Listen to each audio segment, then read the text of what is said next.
Hi, I'm Ann Knowlton. I'm a professor of cardiovascular medicine and pharmacology at the University of California, Davis.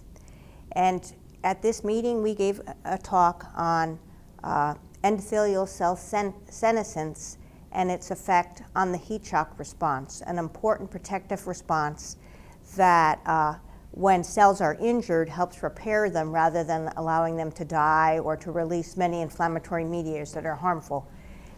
Aging leads to cell senescence, and aging is a very important part of disease because it sets the stage for disease. As we age, some of our cells become senescent, and it used to be thought that these senescent cells were benign cells sitting around not doing any work but still metabolizing but not having any cell division. However, we have learned that these cells are not benign, that they will be present in a tissue, but then they release inflammatory mediators and other molecules that can harm neighboring cells and cause organ dysfunction. If we look at hospitalizations in the United States, it shows us why we need to understand more about aging. In fact, in 2007, the last year for which data was available, 66% of the hospitalizations were in patients 45 or older. A third were in patients who were 66 and older, and they only accounted for 11% of the population. So that shows you how disproportionately our healthcare costs are focused in patients who are older, and the importance of studying disease in older tissue or that will model aging. Unfortunately, and based on long-term practices, when we do research, we tend to use young rodents who have young, healthy tissue, and we must keep in mind that cardiovascular disease predominantly occurs in aging people, not in 20-year-olds, which is fortunate.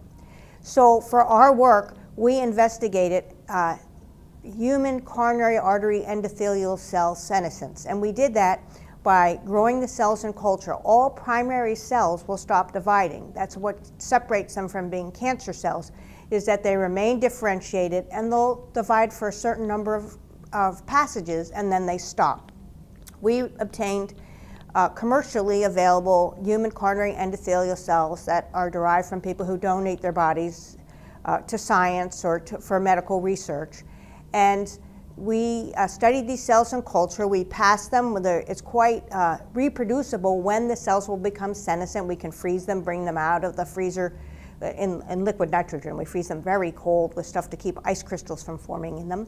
And then we can grow them out to the same passage and again see cell senescence. And cell senescence you can tell because the cells get flatter, they get larger, and they also express what's called senescence-associated beta-galactosidase, which means if we give the substrate for beta-galactosidase to these cells, they will turn blue because when they metabolize it, they generate a blue color. So it's easy to see the cells present in your culture dish. And so we took these cells and we have already found that they release inflammatory mediators, including IL-6, IL-8, and MCP-1. We were interested in whether they lost the protective heat shock protein, a very protective response that is present in all organisms and cell types that we know of. And we took our aged endothelial cells and we took the cells from the same donor that were what we would call early passage. So we compared the senescent cells with the early passage cells, and we heat shocked them for 1 hour at 42 degrees and looked at the cells 2 hours later, which is a very standard protocol. And what we found was that even heat shock factor 1, the regulatory transcription factor for the heat shock proteins, moved to the nucleus with heat shock equally well in the early passage and senescent cells. However, the early passage cells had a robust increase in HSP72, one of the most protective of the heat shock proteins, while the senescent cells just had a very small increase in HSP72. So there was blunting of the heat shock response. In addition, we looked at post-translational modification of heat shock factor 1. There's an inhibitory phosphorylation at serines 303 and 307. And we looked to see whether this differed between senescent and early passage. And what we found was that the early passage cells, when we treated them with estrogen, we study estrogen as well because we're interested in what happens when you lose estrogen as part of aging. And the cells with estrogen actually had the most expression. The senescent cell, the early passage cells with estrogen had the greatest expression of HSF1 that was phosphorylated at these inhibitory sites. And that may be because these cells do not need to induce as much heat shock proteins because the estrogen is protective. We also, because we noticed that we found our cells had increased ROS production, reactive oxygen species, by staining with a simple stain that will turn the cells red, and the senescent cells had a large amount of ROS, and there was very little present in the early passage cells comparing the same donors. So we looked to see how these cells would handle a mild injury which would cause depolarization of the mitochondria.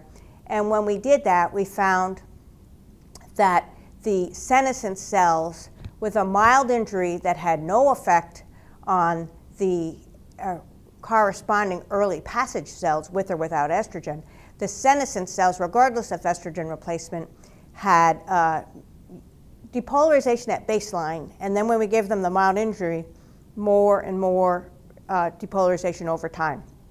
So they were unable to rebound or respond to the injury, and maybe in part because they have that impaired heat shock response.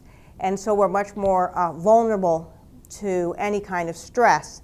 And if you think of these cells being inside a living organism, you can see how they could potentially wreak havoc on a system. And thus it is very, very important that we focus more of our investigations on how aging impacts organ function and how these particular senescent cells, how they have an effect on disease processes and the response to injury, in order that we can provide better care to the portion of our population that is aging and, actually, as we discussed in the beginning, has greater medical needs than the younger population.